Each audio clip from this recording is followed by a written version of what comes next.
Bismillahirrahmanirrahim. Alhamdulillahirabbil alamin wa bihi nasta'in ala umuri dunya waddin. Asyhadu an la ilaha illallah, asyhadu anna Muhammadan abduhu wa rasuluh. Allahumma shalli ala sayyidina Muhammad wa ala ali sayyidina Muhammad. Alhamdulillah jemaah subuh yang Allah muliakan.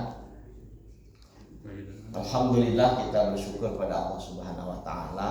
Allah memberikan kita anugerah nikmat luar biasa, bisa berkumpul melaksanakan aktivitas yang penuh dengan kebaikan, yaitu salat subuh berjamaah. Mudah-mudahan bisa kita lakukan sampai akhir hayat kita. Mudah-mudahan juga bisa diteruskan oleh anak, cucu, menantu, cicit kita. Amin. Dan saya melanjutkan ngaji kita tentang mempersiapkan mati. Jadi kalau pakai episode kedua ini berangkat. Ayat yang dipakai tetap ayat yang ini, surat Jumu'ah ayat ke-8, di mana Allah menegaskan a'udzubillahi minasyaitonirrajim, qul innal mauta alladzi tafirruna minhu fa innahu mulaqikum tsumma turadduna ila alimil ghaibi wasyahadah fayunabbi'ukum bima kuntum ta'malun. Katakan Allah Muhammad, sesungguhnya kematian yang kalian lari menjauh darinya, maka pasti ia akan menemui kalian. Dan setelah kemudian kematian, kalian akan dikembalikan kepada yang maha mengetahui yang gaib dan yang nampak. Kemudian akan dikabarkan tentang perbuatan kalian. Jadi yang mengerikan itu karena setelah mati kita akan mendapatkan pertanyaan besar, yaitu diminta pertanggungjawaban. Kemarin sampai pada pertanyaan tentang bagaimana hukumnya bisnis jual beli lahan kematian, lahan pemakaman. Bahkan saya sampaikan pada jamaah sekalian, sekarang ini sedang terjadi di mana pemakaman itu, lahan itu harganya bisa demikian fantastis. Padahal mempersiapkan kematian itu kata Nabi SAW bagian dari kecerdasan. Al-Kayyisu, orang yang cerdas, mandana nafsahu amila lima ba'dal maut, yaitu orang yang mempersiapkan untuk kehidupan setelah mati. Jadi amalnya, orientasi hidupnya justru dia pertimbangkan, bisa dipertanggungjawabkan, bisa dibawa jauh setelah dia mati. Sementara sebaliknya orang yang lemah, yang tidak cerdas, mereka adalah orang-orang yang mengikuti hawa nafsunya, tapi mereka berhayal tentang Allah, wa tamanna 'ala Allah, menyangka bahwa dia akan mendapatkan surga, mendapatkan kenikmatan di akhirat, padahal dia tidak melakukan upaya dengan optimal mempersiapkan.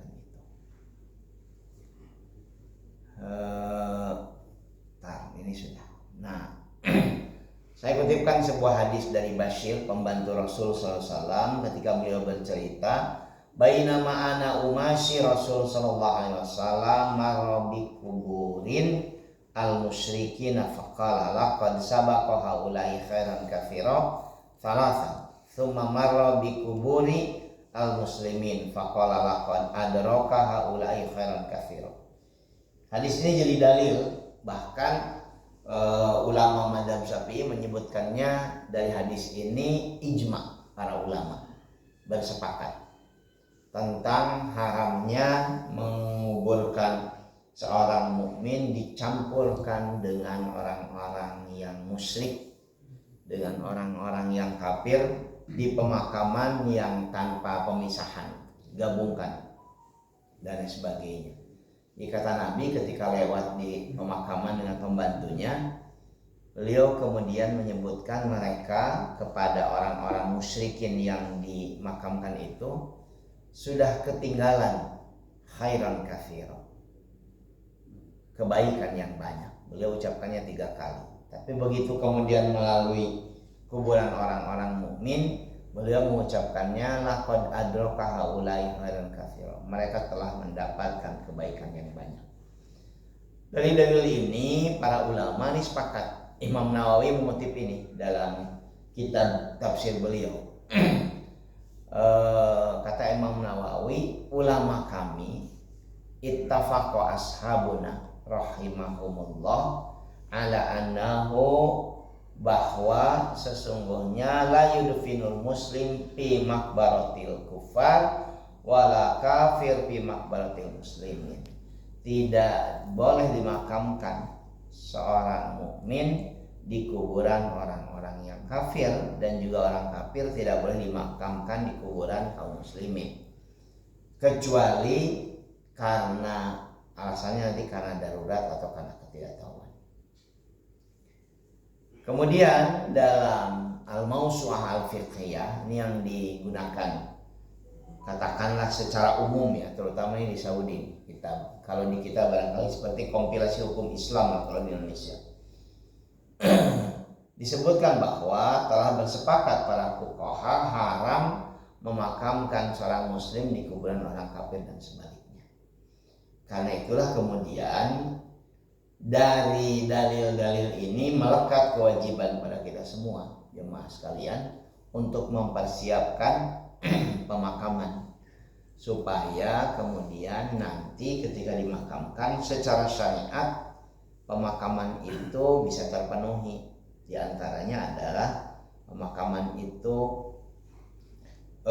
berkumpul orang-orang muslim, tidak bercampur dengan orang-orang yang musyrik, dengan orang-orang yang kafir, paling tidak secara fisik gitu ya, karena hukum fikih itu dalam kaidah usulnya disebutkan fahkum bidawahir la fahkum bisarair. Hukumi yang jelas, jangan hukum yang tidak jelas. Yang dimaksud hukum yang jelas itu begini: kalau dia kita kenal sebagai seorang muslim, maka berarti kita harus meyakini dia sepanjang tidak melakukan dengan sengaja, dengan terbuka, menyampaikannya dengan eksplisit bahwa dia seorang mukmin. Perkara kemudian ada yang kita mukmin juga belum tentu benar, itu sir, bukan hal yang zahir. Yang zahirnya dia seorang mukmin, berarti hukumnya sebagai seorang mukmin. Sama seperti saya ditanya tentang seseorang yang transgender, laki-laki jadi perempuan atau perempuan jadi laki-laki. Kalau meninggal gimana hukumnya Ustaz? Sepanjang saya tahu para ulama menghukuminya bagaimana dia dilahirkan, kecuali barangkali dengan sangat terbuka dia sudah menyatakan bahwa dia perempuan dan dibuktikan secara fikih, misalkan oleh para ulama dilihat saksikan bahwa dia sudah berubah jadi perempuan. Jadi secara fikih para ulama walaupun disebutkan dia sudah perempuan, misalkan kasus Dorce dan sebagainya, itu para ulama fikih sepanjang yang saya tahu sempat terjadi perdebatan panjang di Indonesia tentang bagaimana nanti dia dimandikan. Mayoritas ulama fikih di Indonesia menyebutkannya mandikan sebagai laki-laki bagaimana dia lahir.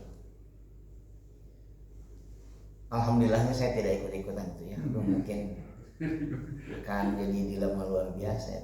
Karena seseorang yang sudah dikenal katanya punya kompetensi bisa ngurus jenazah, itu nggak boleh nolak ketika ada urusan begitu. Nggak boleh nolak, tapi mungkin bingung ya sebagainya. Ini kesepakatan para ulama dalam mazhab Syafi'i Ahlussunnah wal Jamaah. Mari kita masuk ke dalam kebolehan menyediakan makam. Artinya jamaah subuh yang Allah muliakan, boleh banget kita menyediakan pemakaman. Paling tidak mari kita dari dalil yang ada. Umar bin Abdul Aziz sebelum meninggal dunia itu berwasiat memberikan amanah pada putranya. Beliau menyebutkan bahwa ayahnya menyebutkan amarona an-nashtari mau'ida qabrihi fashtarainahu minat rahim. Anaknya sampai menyebutkan seperti ini, kami diperintahkan oleh ayah kami untuk memberi lahan untuk dijadikan tempat kuburan beliau. Kemudian kami membelinya dari seorang rahib Yahudi. Orang Yahudi, seorang rahib punya lahan dan kemudian dianggap cocok lah untuk kuburan. Nanti ada aturan secara sunnah kuburan itu. Upayakan tanahnya itu tinggi misalkan, supaya tidak tergerus longsor, terkena erosi. Upayakan juga kering, tidak tidak basah sehingga tidak menyulitkan ketika pemakaman dan sebagainya. Upayakan juga tidak dekat pemukiman, itu kan nanti ada aturan-aturan. Kenapa? Supaya tidak menjadi madarat bagi orang-orang yang sedang hidup dan sebagainya. Dalam ini kebetulan di Al-Kausar ada kitabnya. Bahkan disebutkan dibelinya itu 10 dinar. 10 dinar itu nilai uang yang relatif besar pada masa itu. Menurut orang panginten dugi ka 2-3 juta katakanlah. Misalkan membeli lahan dan lain sebagainya. Kalau pertanyaannya tentang boleh tidak kita membeli lahan, menyediakan lahan untuk pemakaman. Jadi jika tujuannya untuk menyiapkan pemakaman yang baik, saya memberikan kesimpulan begitu, karena kuburan misalkan di daerah kita secara umum tidak terjaga dengan baik, jaraknya tidak ada, sehingga sangat mungkin melakukan perbuatan yang melanggar syariat, menginjak kuburan, menduduki kuburan, melakukan perbuatan tercela di kuburan dan lain sebagainya. Atau misalkan ada orang yang ingin mewakafkan tanah untuk kuburan karena misalkan dia ingin dimakamkan di sana, atau bagi muslim yang lain, maka membeli lahan untuk kuburan dengan tujuan ini dibolehkan. Itu dalilnya. Kalau kaidah usul fikihnya ya al aslu fil asya al ibahah. Asal segala sesuatu yang belum jelas hukumnya itu menjadi mubah. Berbeda kalau misalkan orang nanya misalkan apa hukum nikah? Asalnya hukum nikah itu sunnah misalkan. Tapi kalau ini asalnya ya mubah. Nanti dia bisa jadi haram, bisa jadi sunnah, bisa jadi makruh, bisa menjadi wajib, bergantung pada bagaimana kemudian si aktivitas itu dilakukan. Nikah juga kan dari hukum asalnya sunnah, dia bisa menjadi haram, dia bisa menjadi wajib dan lain sebagainya.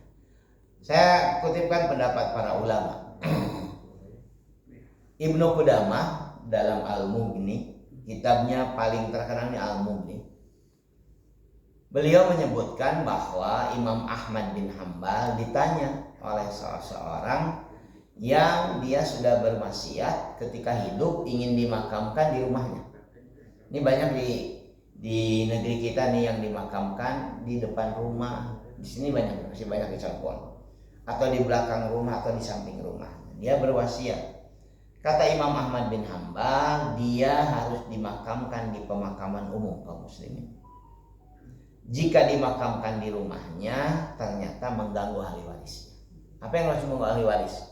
Misalkan karena ada pemakaman di depan rumahnya, mungkin tamu jadi enggan datang ke sana. Bunga sieun hareupeun anak aya makam, kan ada mungkin begitu. Atau mengganggu ahli waris itu misalkan dia ingin pindah untuk hidup berkembang lebih baik, gak bisa karena gak laku rumahnya, tempatnya, karena ada pemakaman. Kan jarang orang mau beli lahan pemakaman.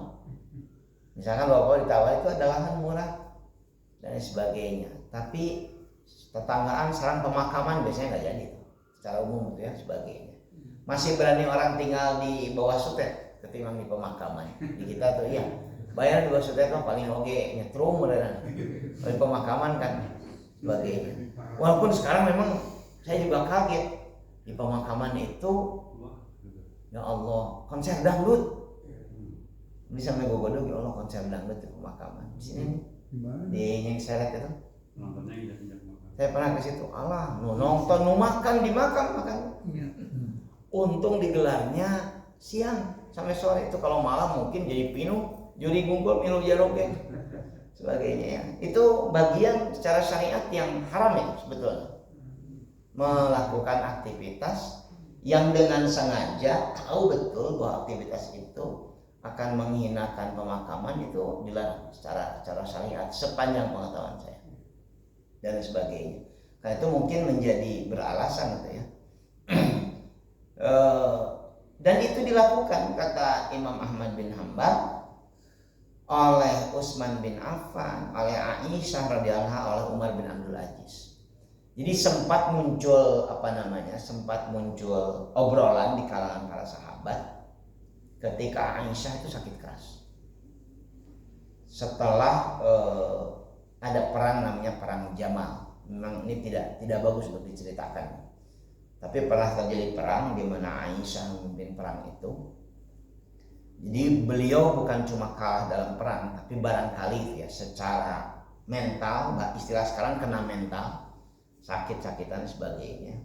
Sempat terjadi diskusi, nanti engkau Aisyah kalau kemudian meninggal dunia, kami akan makamkan engkau berdampingan dengan Rasulullah.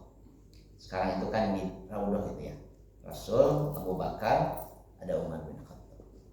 Kemudian Aisyah kemudian berwasiat, jangan aku dimakamkan di sana, tidak pantas. Biarkan aku bersama dengan saudara-saudaraku. Yang beliau maksud saudara-saudaranya adalah para istri Rasulullah. Jadi kalau bapak keluar Masjid Nabawi, persis ada pemakaman baki. Kalau masuknya ya masuk sebelah kanan itu yang selalu ada penjaga muter, itu pemakaman istri-istri Rasul. Tidak pernah itu. Saya puluhan kali di situ tidak pernah diizinkan untuk bisa ke situ. Saya tahu tuh pemakaman Utsman di situ, tahu sebagainya. Karena informasi itu sebenarnya bisa diakses dengan banyak literatur. Nggak boleh diizinkan. Nggak boleh orang datang ziarah ke sana, ziarah situ aja lewat muter di sana sebagainya. Jadi Aisyah sampai menyebutkan jangan. Jadi dia kemudian belikan saja aku nanti lahan supaya bisa dimakamkan bersama saudara-saudara. Di hukumnya boleh itu menjadi kuat dengan istilah ini, bahkan sampai bukan cuma mubah tapi sampai pada kategori sunnah, mempersiapkan lahan untuk pemakaman dan lain sebagainya. Kalau ada alasan yang tadi bisa kemudian kita pertanggungjawabkan. Nah, saya ingin menjelaskan tentang fenomena yang marak di tengah-tengah kita sekarang, yaitu pemakaman mewah. Jadi pernah jamaah sekalian, Majelis Ulama Indonesia itu tahun 2014 mengeluarkan fatwa. Saya catat nih fatwanya. Bulan Februari tahun 2014, MUI mengeluarkan fatwa jual beli dan bisnis lahan untuk kepentingan kuburan mewah yang terdapat unsur tabdzir. Tabdzir itu mubadzir. Jangan misalkan sampai semewah itu. Dan israf itu berlebihan, hukumnya haram. Nomor 9 fatwanya bisa diakses nih oleh bapak-bapak sekalian. Alasan MUI karena kuburan mewah itu mengandung unsur tabdir atau menggunakan harta untuk hal yang sia-sia, alias menurut MUI fatwanya tidak bermanfaat. Saat itu ya 2014 dianggap tidak bermanfaat dan mengandung unsur berlebihan dari segi luas, harga, fasilitas maupun nilai bangunan. Saya 2 kali tuh ke San Diego Hills itu, 1 miliar. Yang paling murah itu 150 juta, paling murah. Memang sangat nyaman jika bapak-bapak pengen ke daerah Sasambajuri atau ke Pondok Hijau, sangat tertata dan sebagainya. Pemakaman itu ya bagus sekali dan sebagainya. Seharusnya pemakaman itu tertata sehingga orang ziarah dipermudah. Dan fatwanya dalam kitab Al-Mughni tadi yang saya kutipkan, Imam Ibnu Qudamah menyebutkan itu kewajiban pemerintah menyediakan pemakaman yang layak, cukup dan secara syariat sesuai. Itu kewajiban pemerintah. Mungkin sudah dilakukan ya, sebagian kecil, tapi kalau sebagian besar ya susah sebagainya. Sehingga kalau dijual, sebetulnya kalau yang di pemerintah tuh nggak dijual Pak. Hanya itu tadi ya dalam prakteknya. Saya tuh sampai pelajari betul tuh perdanya. Jadi ongkos gali saja kan harus semurah mungkin gitu ya dan sebagainya. Itu kan tarifnya sebetulnya Pak, tarifnya dinas pemakaman itu 250 itu sudah dengan digali tarifnya. Kalau Bapak memakamkan di sini 2 juta. Di yang saya juga 2 juta, di Palu juga 2 juta. Itu tarifnya, tarif resminya itu sekitar 250.000 dan sebagainya. Bahkan sebagian lahan itu hak tersedia kalau ada orang meninggal yang kemudian tidak diketahui siapa-siapanya, cuma diketahui seorang muslim saja, tapi dia keluarganya misalkan dari rumah sakit dengan meninggal, ya dia harus dimakamkan tanpa ada hitung-hitungan sebagainya. Hanya ya secara umum ya di banyak tempat kepentingan publik itu kan seringkali dikalahkan oleh kepentingan uang sebagainya. Fatwa yang ditandatangani saat itu Pak Hasanuddin Asrarun Ni'am, sekarang jadi ketua komisi fatwa yang Asrarun Ni'am ini, memberikan beberapa rekomendasi. Pemerintah harus menyiapkan dan menjamin ketersediaan lahan kuburan bagi warga masyarakat serta pemeliharaannya. Sudah betulnya ada dinas, bahkan dinas pertamanan dan pemakaman ada dinasnya. Artinya dibayar, digaji orang untuk ngurus itu. Kemudian dilaksanakan sesuai ketentuan syariah, tidak mencampur pemakaman muslim dengan non-muslim. Kemudian pelaku usaha yang bergerak di bidang jual beli tanah kapling untuk kuburan tidak menjual kemewahan dalam bisnisnya yang mendorong perilaku tabdzir, israf serta perbuatan sia-sia. Kemudian masyarakat yang berkecukupan, ini yang menjadi dalil pentingnya. Hendaknya mentasarrufkan, digunakan si harta itu untuk kepentingan yang bermanfaat sebagai bekal untuk kematian. Sampai kemudian perdebatan di sini di fatwa ini menyebutkan begini, itu di kalangan anggota dewan itu kan begini, masih banyak itu anak yatim yang butuh bantuan, masih banyak rumah-rumah kumuh yang terancam hancur, yang mungkin hanya dengan 10 juta bisa menjadi berdaya, bisa menjadi baik. Sementara untuk pemakaman sampai kemudian ratusan juta bahkan miliar. Alasan itu. Menariknya kalau Bapak membaca fatwa ini sekarang Bapak nanti akan ketemu jawaban dari berbagai pengelola pemakaman. Di antaranya misalkan Al-Azhar Memorial Garden. Kemudian misalkan Sinergi Foundation. Mereka memberikan jawaban yang jawabannya secara fikih memang betul. Kan diperintahkan kita oleh Nabi SAW untuk mempersiapkan kematian. Salah satu di antara persiapan kematian itu yang mempersiapkan tadi seperti para sahabat. Kalau bisa nanti makamkan di sini ya, kemudian nikahin kafannya. Mereka membantu menyediakan kebutuhan itu yang kadang tidak dipikirkan, tetapi bukan untuk tujuan bermewah-mewah, sehingga tidak boleh itu kuburannya seperti misalkan ya, saya melihat langsung misalkan di Cikadut dulu ya, kalau sekarang sudah tidak pernah ke sana, udah puluhan tahun. Di Cikadut itu dulu di Bandung itu pemakaman paling mewah kan di Cikadut.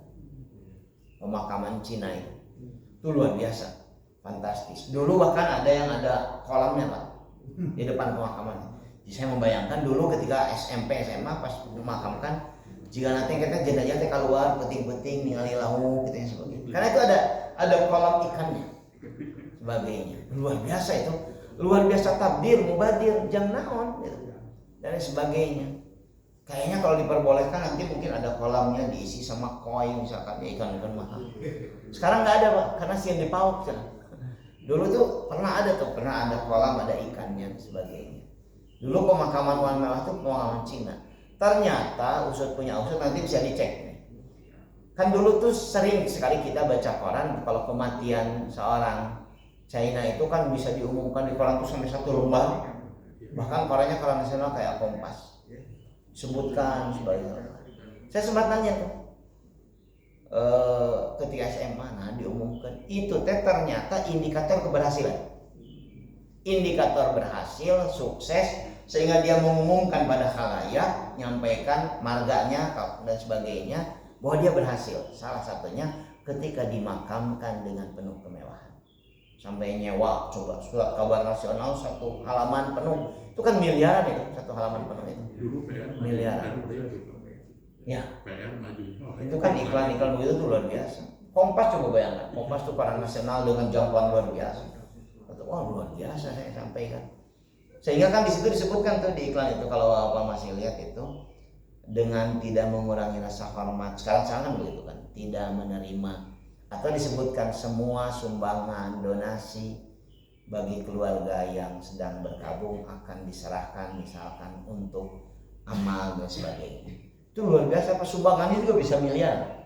Saya sempat ngobrol. Jadi ketika diumumkan lah, ini yang punya dulu tuh yang punya Panasia kalau nggak salah, itu sumbangannya bisa puluhan miliar untuk yang meninggal itu.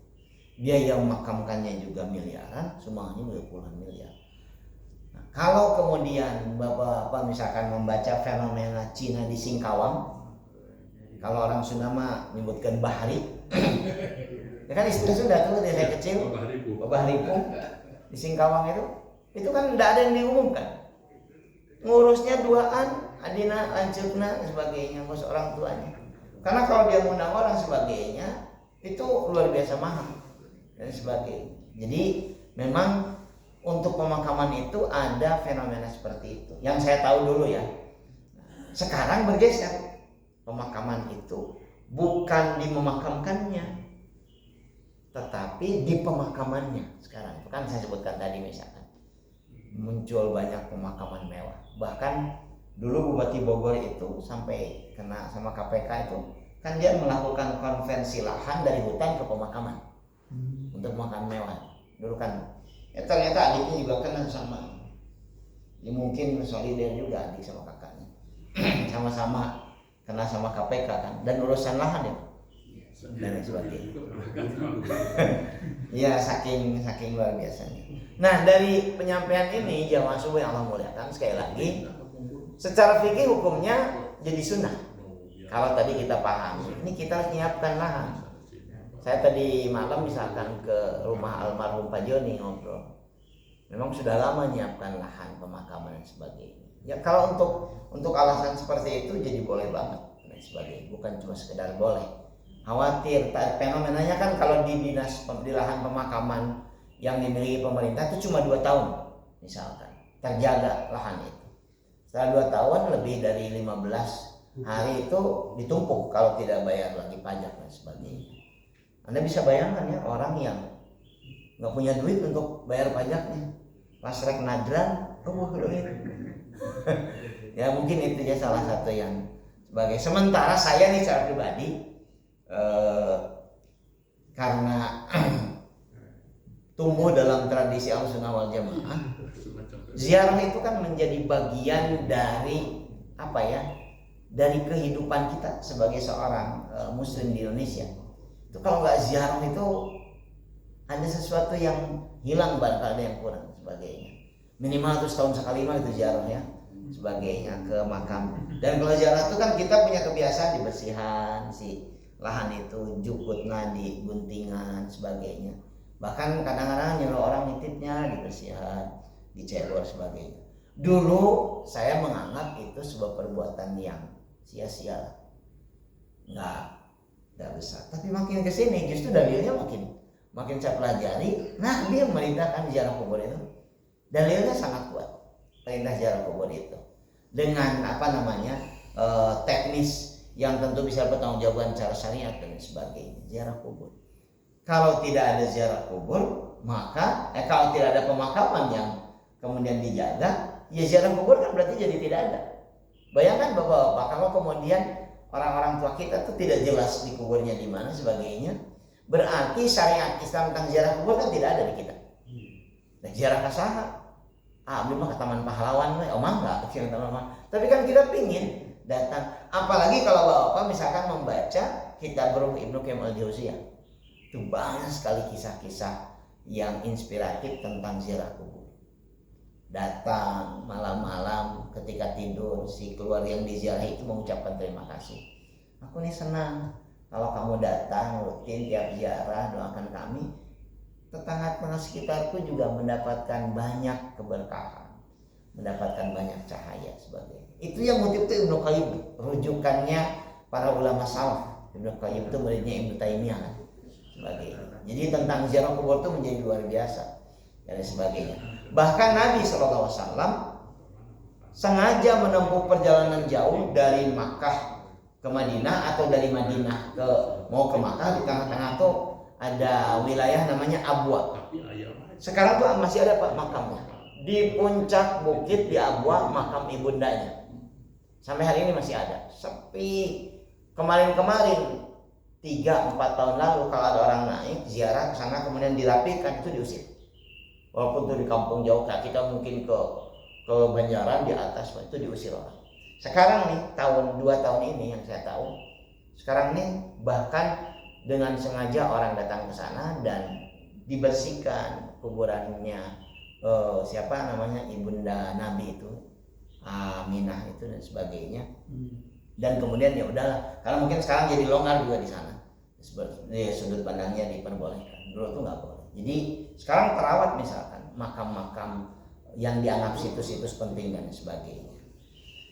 Ini barangkali ngaji kita dan sebagainya. Saya masih punya satu episode lagi ya tentang ngaji ini. Insya Allah kita sambung di pertemuan selanjutnya. Tapi yang barangkali penting saya sampaikan, jamaah sekalian, salah satu yang hendak persiapkan mati.